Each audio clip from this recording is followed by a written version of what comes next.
Good morning, friends. Once again, we will start with our problem solving for our major test. So, today I will start with some revision because you need revision. Tomorrow your test is there. So, what are the formulae, what we have to keep in mind, what is that you must be knowing. So, first we will start with the revision. For magnetism, I have already taken the revision. So, I'll not go in deep of magnetism. Just keep in mind that diaparaferro is not there right now for your exam. So remaining all magnetic moment, magnetic dipole moment of coil and all, and about magnet, those properties, field lines and all. So that will be there for the exam. So right now we will start with our discussion. We will limit it up to our electromagnetic induction. So first of all, you have to go very important one will be your Lenz law. Lenz law. So in Lenz law what we have studied, E is equal to minus d phi by dt. Okay. This is for one turn. If the coil has one turn, negative sign indicates that induced EMF opposes the flux. Flux means change in flux. बाद में the same we can go with some another consideration. How we can write it like that? Let me show you. Second one we can write E is equal to minus n d phi by dt.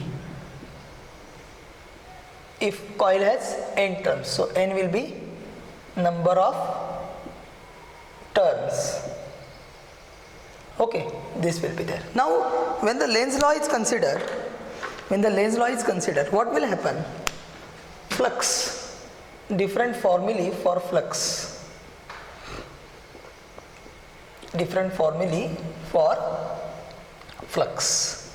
So, at first, flux can be written as BA cos theta, where theta is the angle between the area vector of the coil, the plane of the coil and the magnetic field. So this will be there. Okay. So now phi depends on number 1 B, number 2 A, number 3 cos of the angle. So you can write delta phi either as, okay, and fourth one n also. यहाँ पे मैं n भी यहाँ पे include करता हूँ. अगर आपका n नंबर ऑफ टर्न है कॉइल का, then it will be n b a cos theta. So phi your phi will be may be depending on n also. So अगर मैंने नंबर ऑफ टर्न चेंज कर दिया, keeping magnetic field, area and angle same कर दिया, तो मेरा क्या हो जाएगा, b A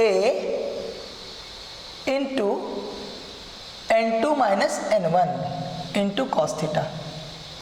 If I will change number of turn. अगर मैं number of turn change नहीं करता हूँ, अगर मैं magnetic field change करता हूँ, तो NA into B2 minus B1 cos theta. अगर मैं area change करता हूँ, will be NB A2 minus A1 cos theta.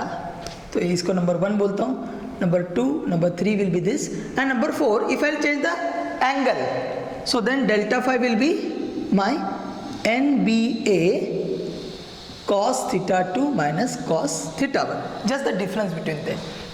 So these things we may use here where d phi by dt is there. So suppose I want d phi by dt. Suppose phi as a function of time given phi as a function of time. For example क्या दिया है आपको, कौन सा भी equation दिया है. For example phi of t is equal to at square plus bt plus c, और phi t is equal to root t plus 1 etc. Then what you do, direct differentiate with respect to time. You have to differentiate with respect to time. Then what you will do, directly you have d phi by dt. ये समझ गए आपको, ये very important है. If magnetic field as a function of time, magnetic field is given as function of time. For example b of t is equal to same at square plus at square plus dt plus e, so anything, then find dB by dt. और formula क्या बन जाएगा उस time आपका, उस time आपको अगर formula लेना है तो आपका फॉर्मूला बेटा बनता है d phi by dt will be n a into dB by dt. अगर नंबर ऑफ टर्न 1 दिया है तो n की जगह 1 लिखो, एरिया जो कुछ दिया है वो एरिया से मल्टीप्लाई करो, आपको मिल जाएगा. तो ये इतना लेंस लॉ में आता है. If you have to singly go with Lenz law, this everything will come. So I will suggest you to note this down. This is very important as your practice is concerned. बेटा तो हमने practice के लिए बहुत हमने लिया है. It is not like that. कल लिया है, परसों भी लिया है, तरसों भी लिया है. So in that practice what I have given is this. So I will suggest you to note this down. Note कर लिया बेटा? ओके. अभी हम आगे जाते हैं. अभी हम जाते हैं movement of coil and magnet. वहां पे मैंने जो आपको सिखाया है तो अलग अलग कॉइल और मैग्नेट के मूवमेंट जो है वो देखेंगे हम. Movement of coil and magnet. तो मूवमेंट ऑफ कॉइल और मैग्नेट के बीच में क्या होता है दैट वी विल सी. यहाँ पे सपोज मैंने कॉइल ऐसे रखा है और मैग्नेट ऐसे निकाला है. ओके, तो ये आपको मालूम है सब केस. अगर नॉर्थ पोल आ रहा है तो ये नॉर्थ पोल बन जाएगा. हाँ, ये सब all you know.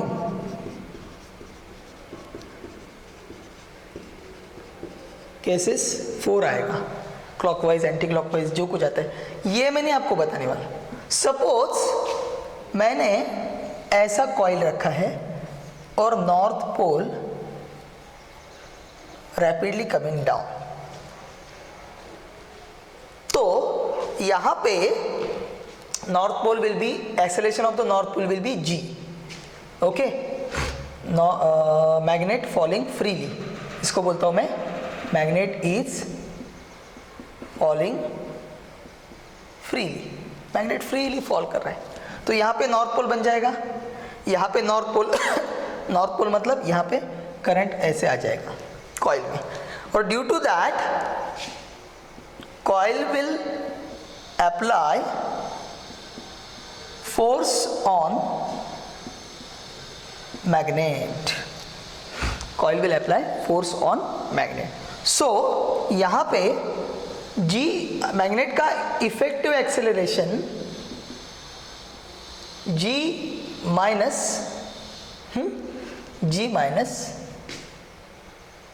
A dash मतलब retardation, where A dash will be, A dash क्या बोलेंगे, रिटार्डेशन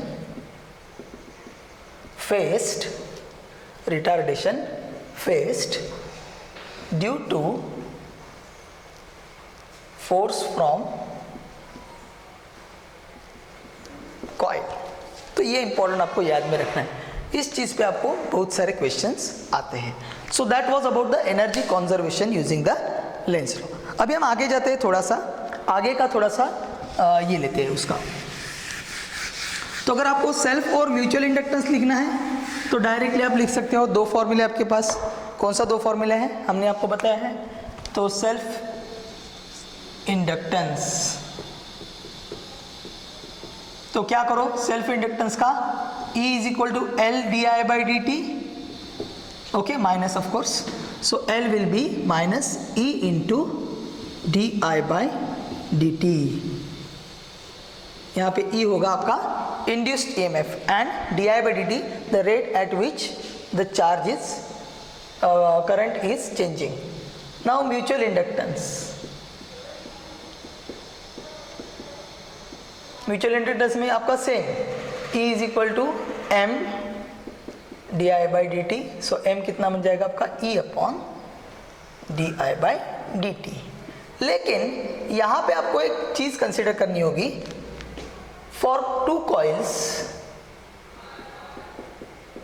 1 and 2, M1 क्या बन जाएगा, M1 will be E1 upon di2 by dt.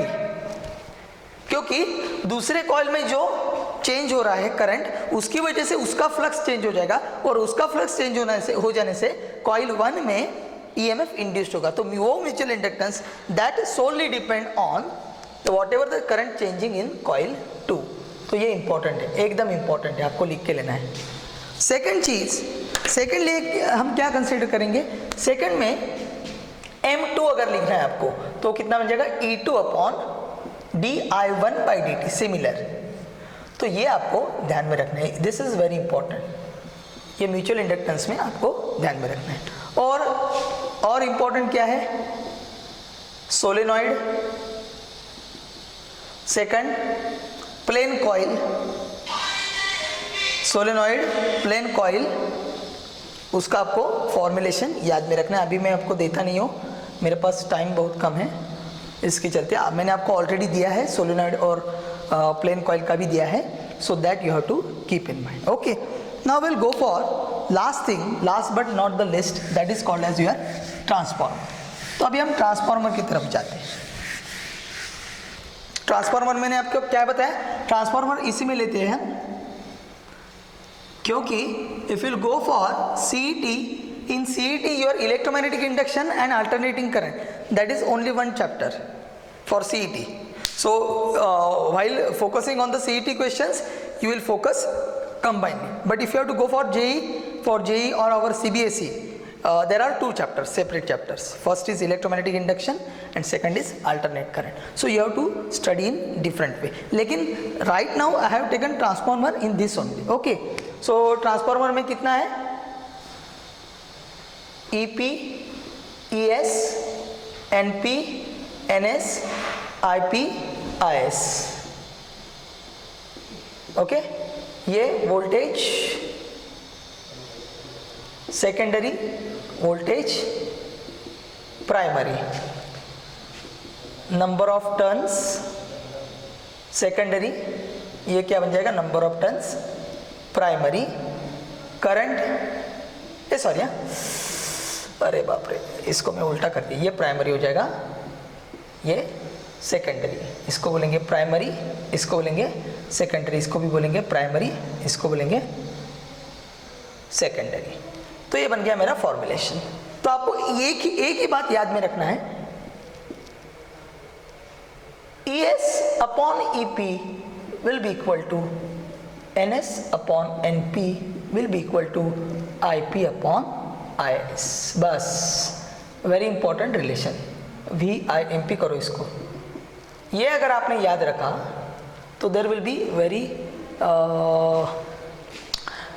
You will be having comfort solve the problems. तो यहाँ पे turn ratio आता है, टर्न रेशो, उसको K बोलते हैं, K, NS अपॉन NP. तो if NS is greater than NP, it implies your K will be greater than 1, or NS is less than NP, it means that your K will be less than 1.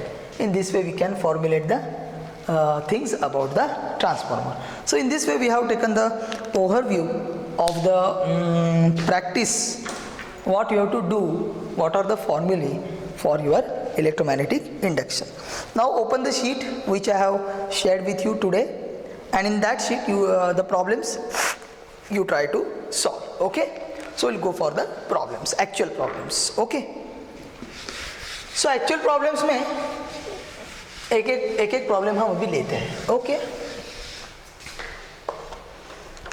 तो यहाँ पे मैंने आपको, हाँ, यहाँ पे एक चीज आपको ध्यान में रखना होगा कि आपका जो LR सर्किट वगैरह है वो भी इसमें कभी कभी आता है, क्योंकि L मतलब इंडक्टेंस होता है, तो सेल्फ इंडक्टेंस वगैरह में वो आपको इधर ही इंक्लूड करते हैं। तो ऐसा दो टॉपिक का मतलब ये और ये टॉपिक ऐसा डिफ्रेंशिएट कर नहीं सकते आप। ओके, तो यहाँ पे जो इंडक्टर का है वो यहाँ पे भी कर सकते हैं, बराबर। यहाँ पे we will first start with the problems on self and mutual inductance. So you go with problem number 45. तो अपना प्रॉब्लम नंबर 1 क्या है, आपको दिया है वो है आपका PDF का 45 नंबर का क्वेश्चन। तो 45 में क्या दिया है बेटा, देखो, अ 50 मिली हेनरी कॉइल, सो इंडक्टेंस दिया है 50 मिली हेनरी, तो 50 मिली हेनरी का कितना बन जाएगा, 50 into 10⁻³ henry, carries a current of 2 ampere, I is equal to 2 ampere. Okay, the energy stored in joule, U is equal to question mark. तो आपको तो फॉर्मूला याद है, एकदम सिंपल है, इसमें तो कुछ करने का सवाल ही नहीं है। आपको फॉर्मूला क्या है, U is equal to half LI square. तो U कितना बन जाएगा, हाफ, L कितना है आपका 50 इंटू 10⁻³ इंटू 2 इंटू 2, 2 ने 2 को काटा, 50 टू ज़ा 100, 100 मल्टीप्लाइड बाई 10⁻³, तो ये 2 हो जाएगा, ये -3, ये 0.1 आ जाएगा। सो U will be 0.1 joule. So you note down with the answer. So that was the problem number 45। I hope you have understood. इसको मैं काटता नहीं, आपको लिखना है तो लिख के ले लो, बाद में प्रैक्टिस करो। बाद में जाते हैं प्रॉब्लम 2 के लिए। प्रॉब्लम 2 आपका कौन सा है, PDF में आपको जो 46 दिया है वो प्रॉब्लम है। ओके, 46 में क्या दिया है, 2 coils of self inductance L1 and L2। So coil 1 यहाँ पे, कॉइल 2, इसको L1 है, इसको L2 है। Okay, are placed close to each other so that the total flux in one coil is completely linked with other if F is the mutual inductance between them. Okay, if M is the mutual inductance between them, then okay, we have to see the relation, we have to see the relation. Okay, तो M क्या बनता है, अभी मैंने आपको बताया M is equal, M1 is equal to E तो अपना कॉमन चलेगा ना, E तो अपना कॉमन चलेगा, ठीक है, E1 बोलते हैं उसको। M1 क्या बन जाएगा, M1 तो मतलब हाँ बराबर है M1 E1 upon dI2 by dt and M2 will be E2 upon dI1 by dt. But principle of reciprocability, so use principle of रेसिप्रोकेबिलिटी। क्या होता है, मैंने क्या बोला था, M12 is equal to M21, मतलब M1 will be equal to M2।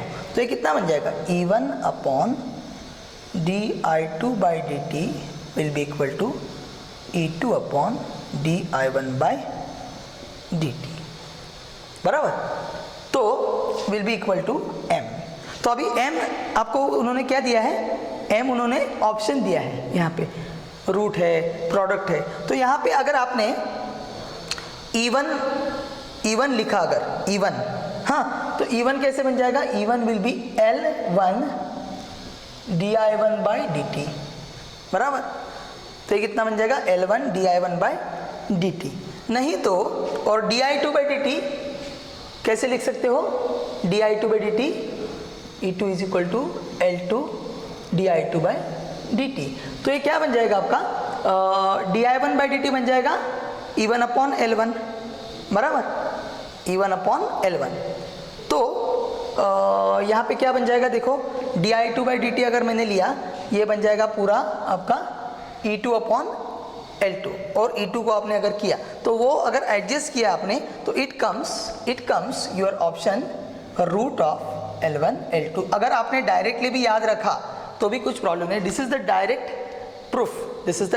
Proof, करने का ज़रूरत नहीं है, खाली मैंने आपको समझने के लिए बताया क्या करते हैं। तो ये डायरेक्ट प्रूफ आता है, तो आपको वहाँ पे आप नोट डाउन करके रखो, that is my suggestion to you. Okay, now let's go for the next question. Okay, next question है आपका प्रॉब्लम नंबर 3। तो प्रॉब्लम नंबर 3 में क्या दिया है बेटा, देख लेते थोड़ा सा। The problem number 3 is given two pure inductors. So आपका problem number 47. Problem number 3 आपका PDF का 47. Two pure inductors, each of self inductance L are connected in parallel but are well separated from each other. Total inductance, इसमें कुछ करने का ही नहीं है. L equivalent is equal to L by 2. क्यों? Two equal inductors in parallel. बस हो गया, अपना काम हो गया. इसको कुछ रीज़न देने का ज़रूरत ही नहीं है. दो इक्वल इंडक्टर्स अगर हमने पैरेलल में जोड़ा है तो ऑफ कोर्स उनका कितना आएगा, L by 2 आएगा. ये हो गया. After this the self inductance. अभी लेते हैं प्रॉब्लम नंबर 4. आपका PDF का कौन सा है? PDF का आपका 45 नहीं है, ये कितना है आपका 47 है, सॉरी, और ये 48. तो 48 में आपको क्या दिया बेटा, देखो जरा देखते हैं क्या दिया है. Just we'll have an overview. The self-inductance of a solenoid of length L, area of cross section A and having n turns. तो ये डायरेक्टली आपका फॉर्मूला है mu naught n square A upon L. Okay, तो ये आपका direct formula है. Okay okay, और यहाँ पे मैं लिखता हूँ सेल्फ इंडक्टेंस. ये L में आप ये मत करो, ये L क्या है, लेंथ है. ये भी डायरेक्ट फॉर्मूला है, तो ये इसको सॉल्व करने का ज़रूरत नहीं है आपको. खाली I will suggest you to note this down. इसको नोट डाउन करो. ओके, अभी हम जाते हैं प्रॉब्लम 5 के लिए. ज़्यादा मैं आपका टाइम बर्बाद नहीं करता हूँ. PDF में आपको दिया है 49. तो यहाँ पे क्या दिया है देखो. The self inductance of coil is L, keeping the length and area same. Number of turns in the coil is increased 4 times. The self inductance of the coil will be. Number of turns increase किया है. तो आपको पहले याद में रखना होगा, मैंने आपको दिया था L will be proportional to n square if all remaining are kept constant. अगर बाकी सबको मैंने कांस्टेंट रखा है तो L will be proportional to n square. तो अभी उन्होंने क्या बताया, self inductance L, keeping the length and area same, number of turns are increased 4 times. So N2 is equal to 4N1 is given. तो मैं कैसे लिख सकता हूँ, L1 upon L2 will be direct proportional N1 upon N2 bracket square. तो ये L1 upon L2 कितना बन जाएगा मेरा, L1 upon L2 will become N2 कितना 4N1. सो N1 upon 4N1 bracket square. तो ये बन जाएगा N1 काटेगा, 1/4 का स्क्वायर 1/16. तो ये कितना बन जाएगा, therefore L2 will B 16L1. So this will be 16 times. So your option number, यहाँ पे आपका ऑप्शन दिया है D. Option number D is correct. Okay, so that is also very simple. I will suggest you to note this down. Last में आपको 50 दिया है. 50 problem number 50 अपना प्रॉब्लम नंबर 6. यहाँ पे देखते हैं प्रॉब्लम नंबर 6. इंडक्टर दिया है 3. ये तो मैंने आपको डायरेक्ट बताया, तो कोई भी इसको कर सकता है, ऐसा कुछ नहीं है. और इनको जोड़ा है, one is like this, other is like this. Okay, तो मैंने बताया आपको ऐसे अगर कॉम्बिनेशन आता है. और इनका कितना दिया है, 3 हेनरी दिया है. 3 हेनरी डायरेक्टली दे दो. देयरफॉर इनको क्या लेने का, 3 इक्वल एंड पैरेलल. तो अगर 3 पैरेलल एंड इक्वल है, जैसे मैंने उधर लिखा था यहाँ पे 2 इक्वल इंडक्टर्स इन पैरेलल, यहाँ पे L इक्विवेलेंट कितना हो जाएगा, L by 3. L कितना है 3, सो 3/3. सो L इक्विवेलेंट कितना बन जाएगा 1 हेनरी, 1.0 हेनरी, क्योंकि वो 3.0 दिया है. इसके लिए बन जाएगा 1.0 हेनरी. सो बेटा in this way we have tried to calculate the problems related with the self inductance and mutual inductance of the coil. So I will suggest you to note this down. Now we'll go for some problems which are based on the transformer. We'll go for the problems which are based on the transformer. So I will suggest you to note this down. मैं आपको time देता हूँ 1-2 second के लिए. हो गया बेटा?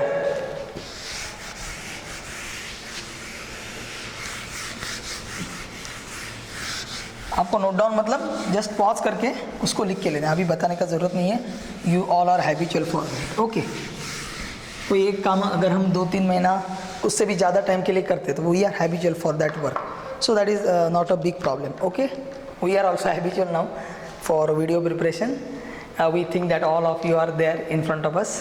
Okay, तो नाउ विल गो फॉर, कितना प्रॉब्लम सॉल्व किया? 7 किया ना. देखते 1 मिनट. हाँ, 1 मिनट देखते कितना हो गया. 1 2 3 4 5 6 हो गया. 6 ठीक है. बाद में आपका प्रॉब्लम नंबर 7. 6 ही हुआ ना? 1 मिनट. हाँ, चेक करता हूँ मैं.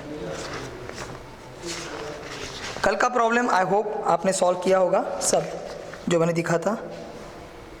1 मिनट. हाँ, कितना किया हमने सॉल्व? 1 2 3 4 5 6 ही किया. करेक्ट. 7 अभी करते हैं. प्रॉब्लम नंबर 7 क्या दिया है? If the transformer in a transformer the coefficient of mutual inductance between the primary and secondary is 0.2 henry. M दिया है आपको 0.2 हेनरी दिया है. When the current changes by 5 ampere per second in the primary, तो change in current दिया है di/dt कितना दिया है? 5 एम्पियर पर सेकंड दिया है. Okay, induced EMF in the secondary. तो आपका आंसर क्या आएगा? सॉल्यूशन आपको मालूम है क्या? Transformer works on the principle of mutual inductance. So transformer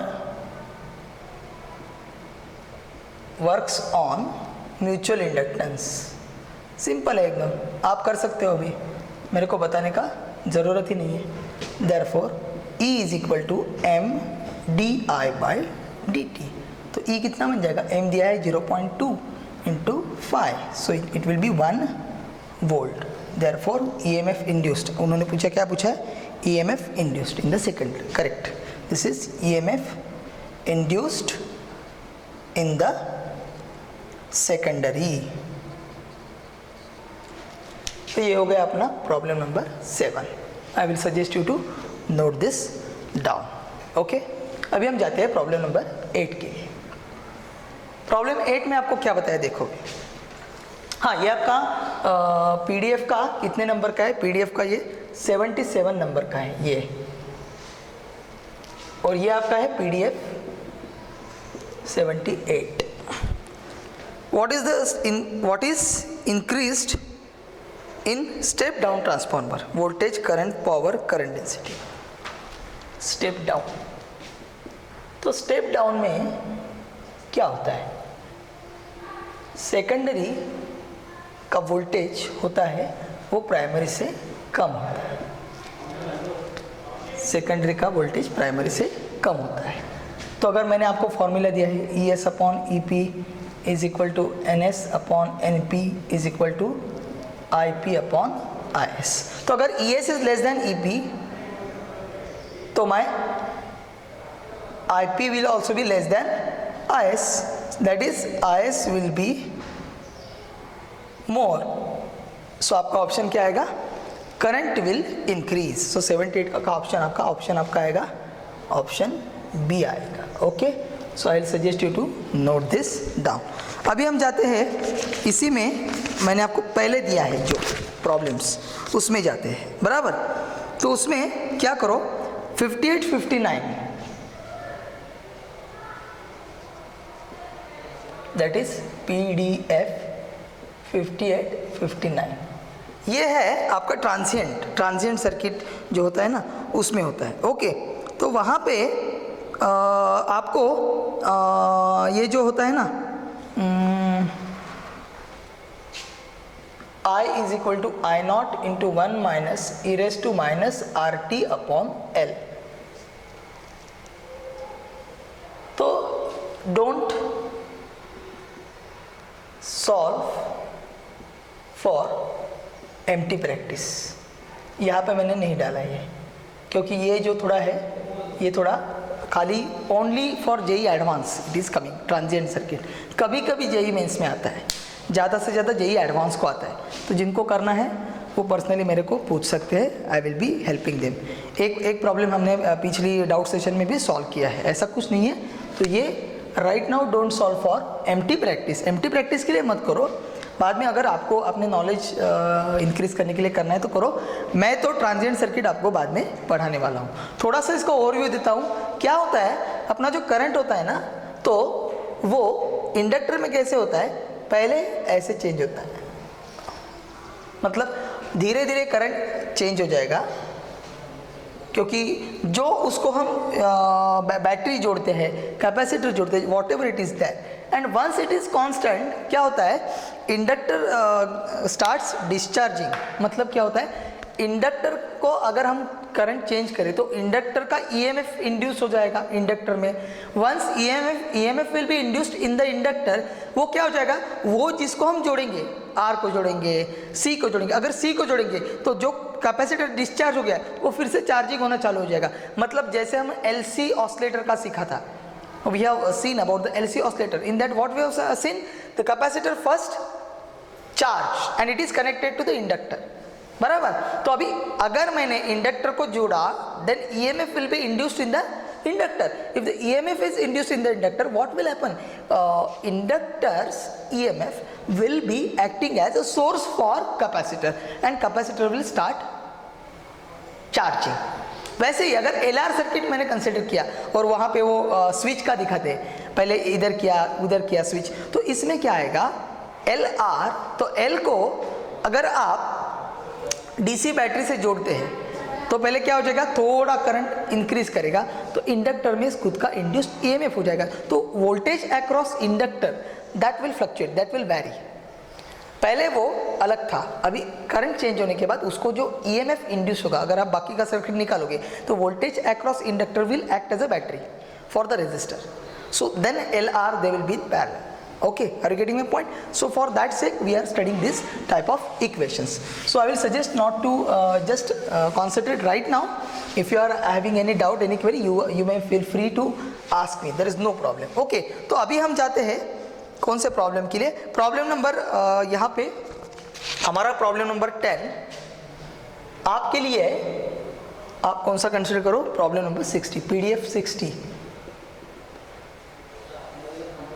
PDF 60 में क्या है, एक डायग्राम दिया है आपको, उसमें एक इंडक्टर दिया है, बाद में एक रेजिस्टेंस दिया है L एंड R। तो ये तो सब है AC से रिलेटेड नहीं है। Magnetic energy stored in the coil, क्या करने का है, ये 10 वोल्ट का है, ये कितना दिया है, 2 हेनरी और 2 ओहम का दिया, ये दिया है 2 हेनरी और ये दिया है 2 ओहम। मैग्नेटिक एनर्जी स्टोर्ड मतलब U is equal to half LI square, तो हाफ इंटू 2 इंटू I कैसे ले लेंगे अभी, वो आपको देखना पड़ेगा। अभी टोटल वोल्टेज कैसे बन जाएगा, VL प्लस VR, बराबर। तो I कितना बन जाएगा, I कितना बन जाएगा, V अपॉन R। तो यहाँ पे आपका अगर दिया है तो आप देख सकते हो 10/2, यहाँ पे हालांकि वो इंडक्टर है, लेकिन इंडक्टर कब आपका वर्क होगा, उसका इंडक्टेंस वगैरह, जब आप AC उसको सप्लाई करोगे।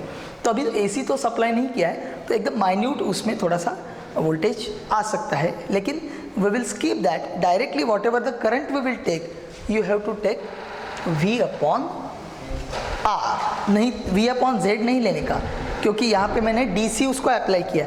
अगर DC अप्लाई किया तो XL आपका 0 बन जाएगा, XC तो ऑलरेडी 0 है, so Z will be root of R square plus 0, तो ये आ जाएगा रूट ऑफ R स्क्वायर, मतलब Z is R। Are you getting my point, V upon Z नहीं आएगा तो V अपॉन R आएगा, इसलिए मैंने किया। वो कितना है, 10/2 दैट इज 5, तो ये बन गया 5 इंटू 5 I स्क्वायर ना, तो ये कितना बन गया आपका, 2 ने 2 को काटा तो आपका U कितना बन गया, 5 5 25 joule. So here 25 joule is the answer which is given to U। Are you getting my point, I will suggest you to note this down. Okay, I will turn for problem number 11। थोड़ा problem number 11 में क्या दिया है वो देखते हैं। Okay, वहाँ पे आप प्रॉब्लम नंबर 63 करो कंसिडर, PDF का 63 मैं आपको थोड़ा सा टाइम देता हूँ उधर तक जाने के लिए। 63 में देखो, थोड़ा 63 में क्या दिया है, सेम दिया है। Inductor of inductance L 100 milli henry, तो इसको पहले कन्वर्ट करते हैं। 100 इंटू 10⁻³ हेनरी मतलब कितना बन जाएगा, 0.1 हेनरी। ये कितना बन गया, 0.1 हेनरी। इंडक्टर कितना बन गया, 0.1 हेनरी बन गया। Okay, a current of 10 ampere is flowing, I is equal to 10 ampere. The energy stored in the inductor, आपको दिखाने का जरूरत नहीं, डायरेक्ट कर सकते हैं। Li², तो हाफ। तो यहाँ पे मैंने दो डिफरेंट टाइप दिखा है। यहाँ पे आपको करंट निकालना पड़ा, यहाँ पे आपको डायरेक्टली दिया था। Okay, are you getting my point? So 10 into 10, तो इसको ये 5 करता हूँ, 5 10 50, 50 1 50, सो 5 joule will be the answer. 5 joule will be the answer. Okay okay, now बाकी के जो सब क्वेश्चंस है आपको दिया हुआ, बाकी सब क्वेश्चंस जो दिया है that solely depends on your I is equal to I0 1 minus e⁻⁻RT upon L। तो वो आता है ट्रांजिएंट सर्किट में, it comes under the transient circuit. So I will suggest you to not go with the transient circuit. Transient circuit के बारे में मैं आपको बाद में अलग सा इंफॉर्मेशन देने वाला हूँ। Okay, so I suggest you to note this down, I will give you some time to note down. इसका स्नैपशॉट ले लो, will go for the next one. Okay,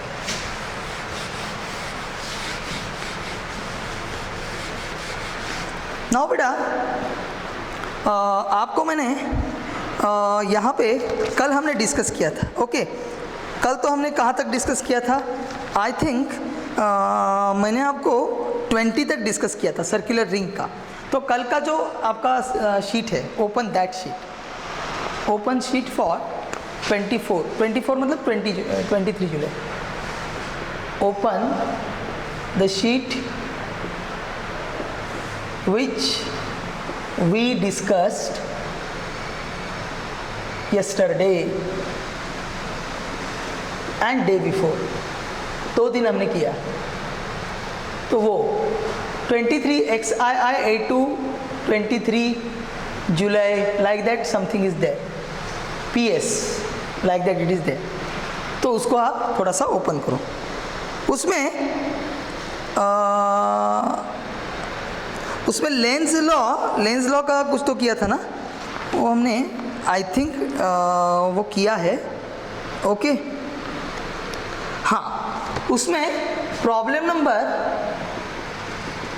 51 देखो, ये थोड़ा आपको करना पड़ेगा, ये वेरी इंपॉर्टेंट है, इट्स वेरी वेरी इंपॉर्टेंट। ये बहुत टाइम आपको आता है। क्या दिया है, ऐसे केस दिया है आपको, मैंने निकाल के दिखाता हूँ आपको। एक ऐसे दिया है और एक ऐसे दिया है, इसको A बोला है, इसको B बोला है। नहीं तो मैं लिख के देता हूँ, आपको देखने का जरूरत नहीं, यहाँ पे मैं लिख देता हूँ। 2 circular coils can be arranged in any of this situation shown in the figure. ऐसे किसी भी सिचुएशन में हम उनको अरेंज कर सकते हैं। तो वो क्या पूछ रहे हैं, there mutual inductance will be, there mutual inductance will be maximum in A, पहला क्या है आपका मैक्सिमम इन A, दूसरा क्या है मैक्सिमम इन B, तीसरा क्या है मैक्सिमम इन C, और fourth one is same in all. Maximum in A, maximum in B, maximum in C and same in all. तो मैंने आपको बताया था, आप VIMP लिख के लो, अगर आपने उस टाइम लिखा नहीं है तो यहाँ पे लिख के लो। म्यूचुअल इंडक्टेंस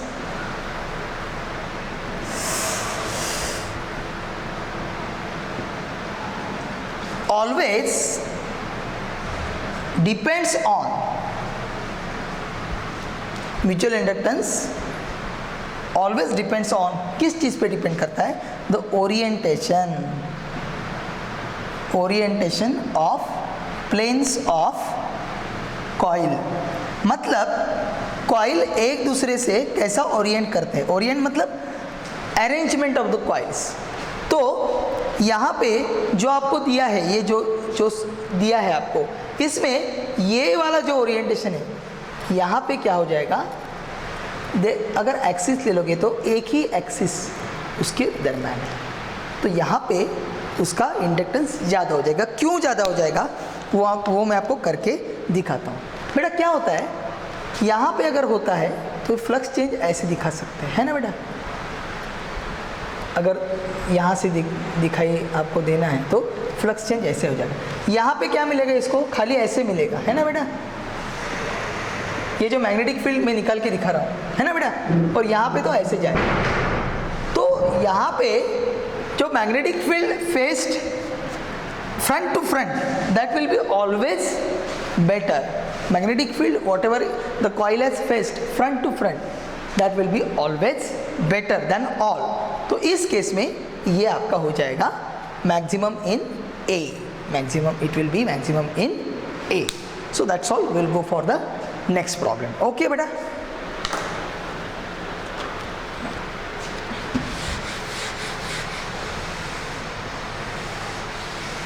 इसके बाद let me see which is remaining.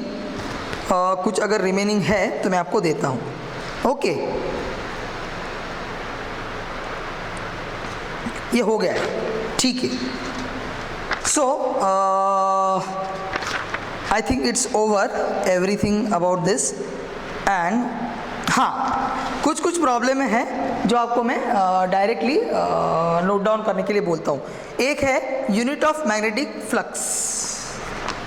Unit of magnetic flux क्या आएगा, वेबर आएगा। और मैग्नेटिक फील्ड कितना आएगा, weber per meter square. Gauss भी आता है, टेस्ला भी आता है, तो वो भी आपको ध्यान में रखना है। दूसरा ले लो डायमेंशन। हाँ, अभी आपको क्या ध्यान में रखना है वो ध्यान में रखो। पहले तो आपको करना है dimensions of self inductance, mutual inductance मतलब inductance, dimensions of inductance, dimensions of flux, dimensions of magnetic field. क्या क्या चीज़ का डायमेंशन आपको ध्यान में रखना है, dimension of magnetic flux, dimension of magnetic field, dimension of self inductance, dimension of mutual inductance. ये तीन कंसेप्ट का आपको चार चीज़ का आपको डायमेंशंस याद में रखना होगा। So I hope you have understood what practice we have to do. Further we will have some more practice also, so we will go for that practice. Okay, so friends, now we'll start with the problem solving on magnetism. Okay, so magnetism में ज़्यादा कुछ नहीं है, तो यहाँ पे थोड़ा मैं 10, 15, 20 प्रॉब्लम करता हूँ आपके लिए फॉर एमटी, क्योंकि ज़्यादा से ज़्यादा वो डायपैराफेरो whatever it is there, डायपैराफेरो के बारे में तो आपने देखा होगा, वो उसको थोड़ा सा कट किया है. So I will also not write now take that, but I have taught it already, so there is no problem. तो I have given you 25 July sheet 2,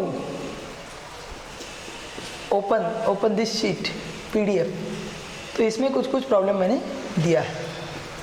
so we will start with those problems. तो अभी मेरे पास वो मेरे mobile पे मैंने लिया है PDF. फर्स्ट है unit of magnetic flux density.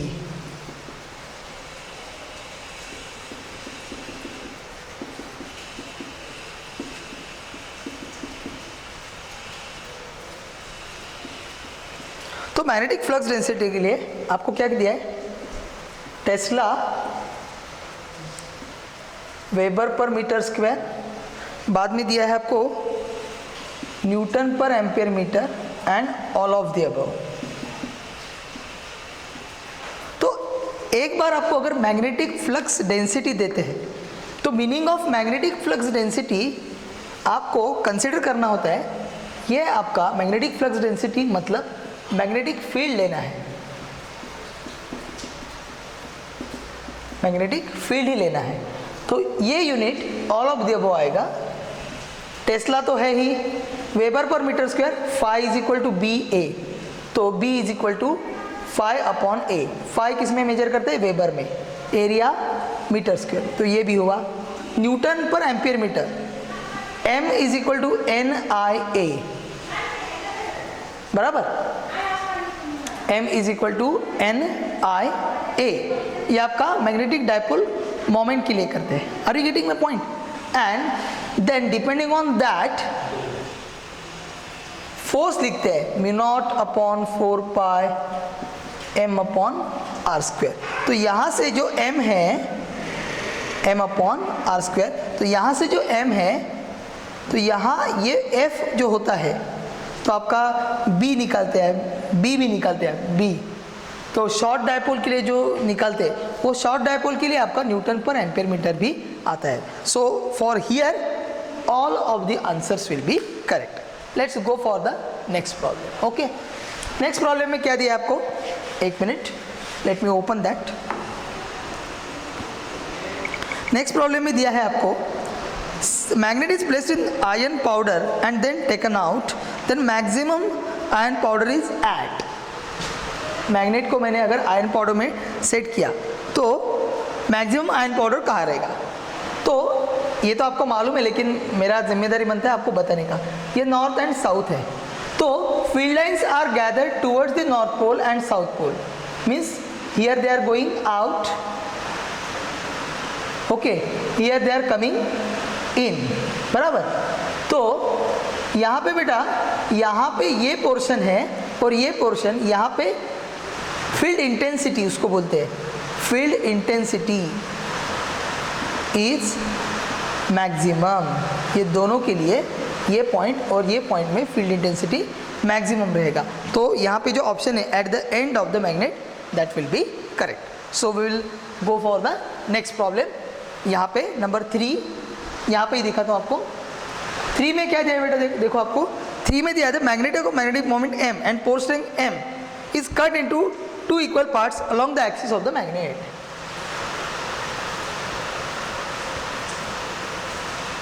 बराबर, then the magnetic moment of each part. तो ऐसे भी कर सकते हैं, ऐसे भी कर सकते हैं, ये मैंने आपको दिया था। तो अगर ऐसे कट किया तो पहले मैं टोटल लिख के लेता हूँ, m is equal to small m into 2l। तो अगर मैंने इसको ऐसे कट किया तो कांस्टेंट 2l कांस्टेंट रहेगा, तो ये 2l ही रहेगा, लेकिन पोल स्ट्रेंथ m/2 बन जाएगा। तो इस केस में ये कितना बन जाएगा, m/2 इंटू 2l, ये मतलब बन जाएगा ml, मतलब m/2। और इस केस में यहाँ पे m रहेगा, यहाँ पे m रहेगा, लेकिन ये 2l है, ये l बनेगा और ये l बनेगा। तो यहाँ में कितना बनेगा, m dash is equal to m into l। यहाँ पे केस में भी ये बन जाएगा m/2। तो अगर कौन से भी एक, अगर ऐसा और ऐसा हमने कट किया तो आपको ध्यान में रखना है, the magnetic moment of the magnet always decrease to half of its initial value. So I will suggest you to note this down. We will go for the next question. 1 minute. Okay, now we'll go for if a magnet of pole strength m is divided into 4 parts. Okay, magnet का pole strength कितना है, m है, is divided into 4 parts. कैसे किया है, question number 4, question number 4 में उसको कैसे किया है, divided into 4 parts.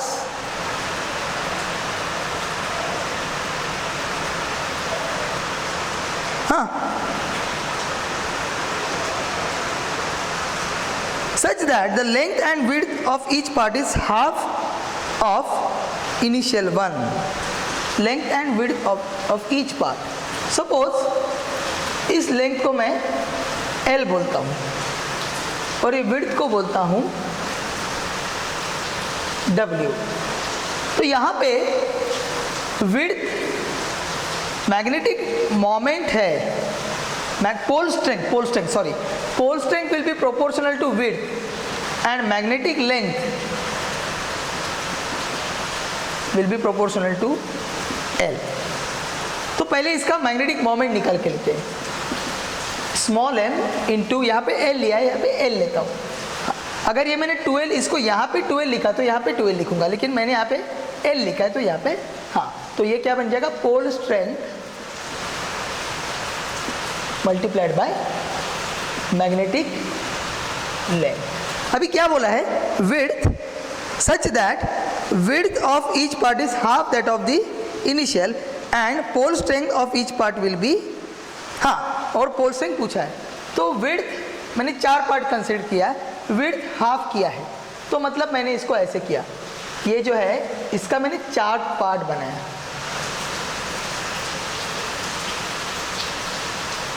1 2 3 4, तो अगर 4 पार्ट बने हैं तो ये टोटल भी W, तो ये बन जाएगा W/4, ये बन जाएगा W/4, ये बन जाएगा W/4 एंड ये बन जाएगा W/4। अभी क्या करेंगे, ओके तो उन्होंने क्या पूछा है, then the pole strength of each part will be, okay अब यहाँ पे divided into 4 parts such that length and width of each part is half of that of the initial one, okay तो length को भी, तो ये क्या किया है, कीपिंग L कांस्टेंट, तो लेकिन यहाँ पे तो हमने L कांस्टेंट नहीं रखा है, L को भी हाफ किया और विड्थ को भी हाफ किया, मतलब L डैश विल बी कितना किया है, हाफ ऑफ ना, हाँ L/2 and W dash will be W/2, तो M डैश कितना आएगा, M dash M into L, okay M कितना आएगा अभी, M is proportional to W, तो यहाँ पे W डैश और L को बोलेंगे L डैश, तो W डैश कितना होगा W/2 और L को किया, L डैश को किया L/2, तो ये कितना आना चाहिए बेटा, M/4 आना चाहिए, लेकिन उन्होंने क्या भाई ये क्या आ गया आपका, M dash is equal to ये WL, तो मतलब कितना लिखा M/4, तो M डैश कैसे होगा, M dash into L dash, अभी ये W डैश को मैंने मतलब वहाँ से कंसिडर किया, will be equal to ML/4, okay तो M डैश, L डैश कितना है, तो ML/4 into 1/L dash, L dash को कितना लिखा है मैंने L/2, तो ये 2 ऊपर जाएगा, मतलब ये 2M, L कैंसिल हो जाएगा, L 2M/4, तो ये बन जाएगा M/2, सो आपका आंसर आएगा M/2, okay I will suggest you to write this down. तो ये खाली कीपिंग कांस्टेंट है, लेकिन यहाँ पे दोनों भी दिखा है, तो यहाँ पे ऐसा नहीं दिखा सकते, आपको इक्वेशन वाइज देखना पड़ेगा, ये आपको मैंने समझने के लिए दिखाया, are you getting my point, okay आगे का प्रॉब्लम है आपका 5th नंबर का, magnetic field at a distance d from a short bar magnetic in longitudinal and transfer position are in the ratio, okay ये तो आपका एकदम सिंपल है, okay B axial upon B equatorial, इसका ratio आपको दिया है 1:1, 2:3, ये 2:1 आता है लॉन्जिट्यूडनल ना एंड ट्रांसवर्स पोजीशन, ये 2:1 आता है, क्या 2m/r3 m/r3, Bx कितना आता है μ0/4π 2m/r3, ये जो है वो सब आता है, ये देखने का ज़रूरत नहीं, हम आगे का प्रॉब्लम करते हैं, ये 2:1 आएगा। आपका 6 वाला प्रॉब्लम लेते हैं, अभी 6 में क्या दिया आपको, हाँ 6 वाला मत ले लो, 6 वाला मत ले लो परमानेंट मैग्नेट के लिए, 6 के लिए आपको मैंने बताया ना 6 का आंसर परमानेंट मैग्नेट वो कर्सिविटी रिटेंटिविटी के ऊपर डिपेंड करता है, स्टिल आपका आंसर आएगा, लेकिन यहाँ पे ये मत करो आप क्योंकि वो नहीं आने वाला, ओके अभी 7 देखो, 7 के लिए क्या दिया है उन्होंने, okay if a bar magnet of magnetic moment M is freely suspended in uniform magnetic field B, the work done in rotating magnet through angle theta W, U आएगा, U कैसे आएगा, MB cos theta 1 minus cos theta 2, okay तो ये हमने directly इसका integration करके लिखा था, W is equal to F.dr, उसका इंटीग्रेशन करेंगे, dr वगैरह सब करके हमने डायरेक्टली ये लिखा था 1 माइनस कॉस थीटा, हाँ तो ये डायरेक्ट फॉर्मूला आपका आ सकता है, वो आपका ऑप्शन डी है, ऑप्शन डी आएगा आपका। ये मैंने सिखाया आपको, ये बहुत दिन पहले सिखाया था, इसलिए आपको शायद याद में नहीं होगा। This is already taught to you. Okay, अभी हम जाते हैं प्रॉब्लम नंबर 8 के। प्रॉब्लम नंबर 8 में क्या देखो बेटा, मैग्नेट ऑफ मैग्नेटिक डाइपोल, एक मिनट ना, यहाँ पे 8 हाँ, magnet of magnetic dipole moment is situated with axis along the direction of magnetic field. Okay, suppose ये एक्सिस हो गया और ये मैग्नेटिक फील्ड है। ओके, ये इसका एक्सिस हो गया। The work done in rotating bye angle 180। So theta कितना ले लेंगे 0 एंड थीटा 180 ले लेंगे, है ना। तो M B cos 0 minus cos pi, M B cos 0 कितना आएगा 1 माइनस कॉस पाई माइनस 1, तो ये 2 एम बी आएगा, क्या आएगा 2 एम बी वर्क डन, हाँ प्लस 2 एम बी। तो ये आपका, ये भी आपका ऑप्शन नंबर डी आएगा। रिगेटिंग में पॉइंट। यहाँ से हम आगे जाते हैं आपका क्वेश्चन नंबर 9 के लिए, है ना। 9 के लिए यहाँ भी दिखने में थोड़ा दिक्कत है मेरे को, लेकिन मैंने पेपर पे भी नहीं लिया है। ओके ठीक है, यहाँ पे लेते हैं। Magnetic field intensity is defined as, हाँ ये सिंपल है, magnetic induction force acting on unit magnetic pole, ये भी आएगा इसका, इसका बोलने का कुछ ज़रूरत नहीं है, डेफिनेशन है। ओके, अभी हम 10 के लिए जाते हैं। 10, 11, 12, 10 magnetic needle kept in non uniform magnetic field experiences, non uniform. हाँ, अगर मैग्नेटिक फील्ड यूनिफॉर्म है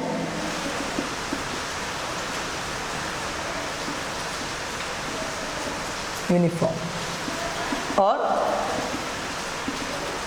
नॉन यूनिफॉर्म, तो यूनिफॉर्म नॉन यूनिफॉर्म में क्या क्या आता है? एक तो उसके ऊपर फोर्स एक्ट करता है, ओके, और दूसरा उसके ऊपर टॉर्क एक्ट होता है, M B sine theta. Are you knowing that? M B sine theta. तो अगर बी नॉन यूनिफॉर्म है तो it will have both of its value. 1 minute, ये क्वेश्चन नंबर 10 है, क्वेश्चन नंबर 10 है। तो यहाँ पे उन्होंने क्या पूछा है? Force and torque, force but not torque, torque but not force, neither torque nor a force. तो यहाँ पे अगर नॉन यूनिफॉर्म है दिया, नॉन यूनिफॉर्म में ये दोनों भी केस आता है उसके पास, फोर्स एंड टॉर्क। तो your answer will be both force and torque. Now will go for the 11th case. Okay, 11 में क्या दिया है आपको? दिया है 2 identical thin bar magnets each of length L, okay, and pole strength M। Okay, so L1 is equal to L, L2 is equal to L, M1 is equal to M, M2 is also equal to M, दोनों भी same है। और place right angles to each other with north pole of one touching south pole of other. Okay, no problem. North pole of one touching south pole of other, no problem. ये इसका south बन जाएगा, ये north बन जाएगा। तो यहाँ से साउथ टू नॉर्थ, लेकिन बाहर में, हाँ, तो यहाँ पे ये ऐसे बन सकता है और ये साउथ टू नॉर्थ, मतलब ये ऐसे बन जाएगा। तो ये क्या बन जाएगा? ओके, तो ये 90 डिग्री है, तो यहाँ पे आपका कैसे बन जाएगा? रिजल्टेंट मैग्नेटिक मोमेंट ये बन जाएगा। तो ये सेम करते हैं ना, एम एम, तो ये कितना बन जाएगा? √2m।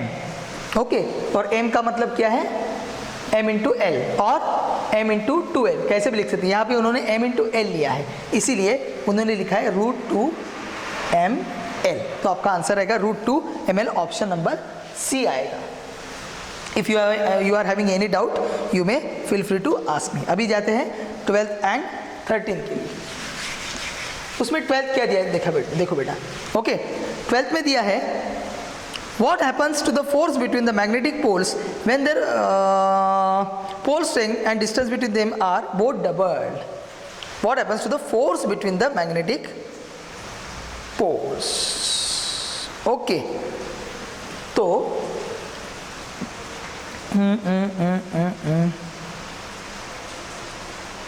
पोल स्ट्रेंथ भी डबल किया, distance between them is both are double ना, बोथ डबल किया तो नो चेंज आएगा, नो चेंज आएगा।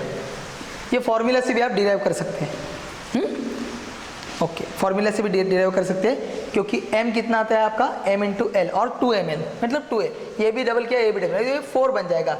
ओके, तो ये ऐसा नहीं हो सकता है, वो डिस्टेंस ये r भी है, वो डायरेक्ट प्रोपोर्शन, इन्वर्स प्रोपोर्शन अगर आपने करके देखा तो वो नो चेंज आएगा। आप करके देखो।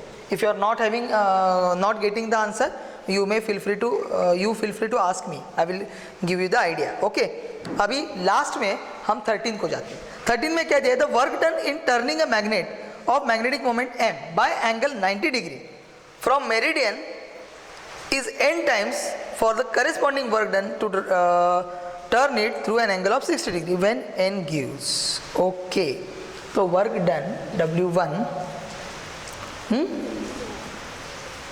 0 to 90 degree and W2 theta is equal to 0 to 60 degree. Okay, from the meridian मतलब ये 0 ले लेंगे, उससे 90 करेंगे, where n। Okay, no problem. यहाँ पे W is equal to M B cos theta 1 minus theta 2 और कॉस थीटा 2। तो W1 कैसे बन जाएगा, M B cos 0 minus cos 90, W2 कितना आएगा, M B cos 0 minus cos 60। तो यहाँ पे कितना आएगा, एम बी कॉस 0 1 माइनस 0 मतलब ये आएगा एम बी। ठीक से ध्यान से रख, देखो मेरिडियन लिया मतलब, हाँ मेरिडियन का मतलब क्या, अगर मेरिडियन दिया है तो थीटा पहले 0 लेने का, इनिशियल आपका जो थीटा है उसको लेने का 0। तो यहाँ पे कितना आएगा, एम बी कॉस 0 1 आता है, कॉस 60, हाँ कॉस 60 आएगा 1/2, तो 1 माइनस 1/2 1/2 आएगा, सो एम बी बाई 2। तो W1 is equal to M B, W2 is equal to M B by 2, so W2 will be W1 by 2, therefore W1 will be 2W2। तो यहाँ पे n कितना बन जाएगा, n आपका ऑप्शन दिया है आपको, n कितना दिया है, n2 दिया है। ओके, तो आपका बी ऑप्शन करेक्ट आएगा, so 2W1, so 2 will be the correct option. तो बेटा in this way we have discussed each and every problem in your MT syllabus that was about the magnetism and electromagnetic induction. So I hope that you all have attended all the sessions, okay, without fail. Okay, तो अभी भी किसी का कुछ देखना बाकी है तो अभी भी पूरा दिन आपके हाथ में है, whole day is in your hand, so I will suggest you to go through each and every note I gave to you. Go through the lectures of magnetism, also go through the lectures of electromagnetic induction, also go through all the problems I have taken as a practice for your MT or any. तो first आपको क्या क्या करना है ध्यान में रखो, आपको पहले आपका नोट्स ओवरव्यू करना है क्योंकि ये सब्जेक्टिव के लिए है। सेकंड, आपने ऑल शीट्स ये फॉर सॉल्विंग ऑफ MCQs, तो ये आपको हो जाएगा। और आपको सब्जेक्टिवली मैंने मैग्नेट के ऊपर पहले ही already I have given you, और electromagnetic induction what you have to do I will tell you. Write down number 1 Faraday's law, मैं लिख के देता हूँ important points for subjective. Number 1 Faraday's law, ये मैंने दिया है लगता है। Second Lenz law, all, हाँ all. Third self inductance derivation, plane coil and solenoid. चौथा आएगा म्यूचुअल इंडक्टेंस। पांचवा आएगा आपका मोशन एंड ईएमएफ, मतलब BLV, उसका डेरिवेशन। और लास्टली 6 बनाएगा ट्रांसफार्मर। तो ये चीज़ आपको पूरा ध्यान में रखना होगा। You have to keep in mind all this things and wish you best of luck for your tomorrow's exam. Do nicely, attempt all the questions, write subjective paper. Also stay home, stay safe, stay tuned with physics. Once again, wish you best of luck. Thanks for watching my lecture. Bye bye.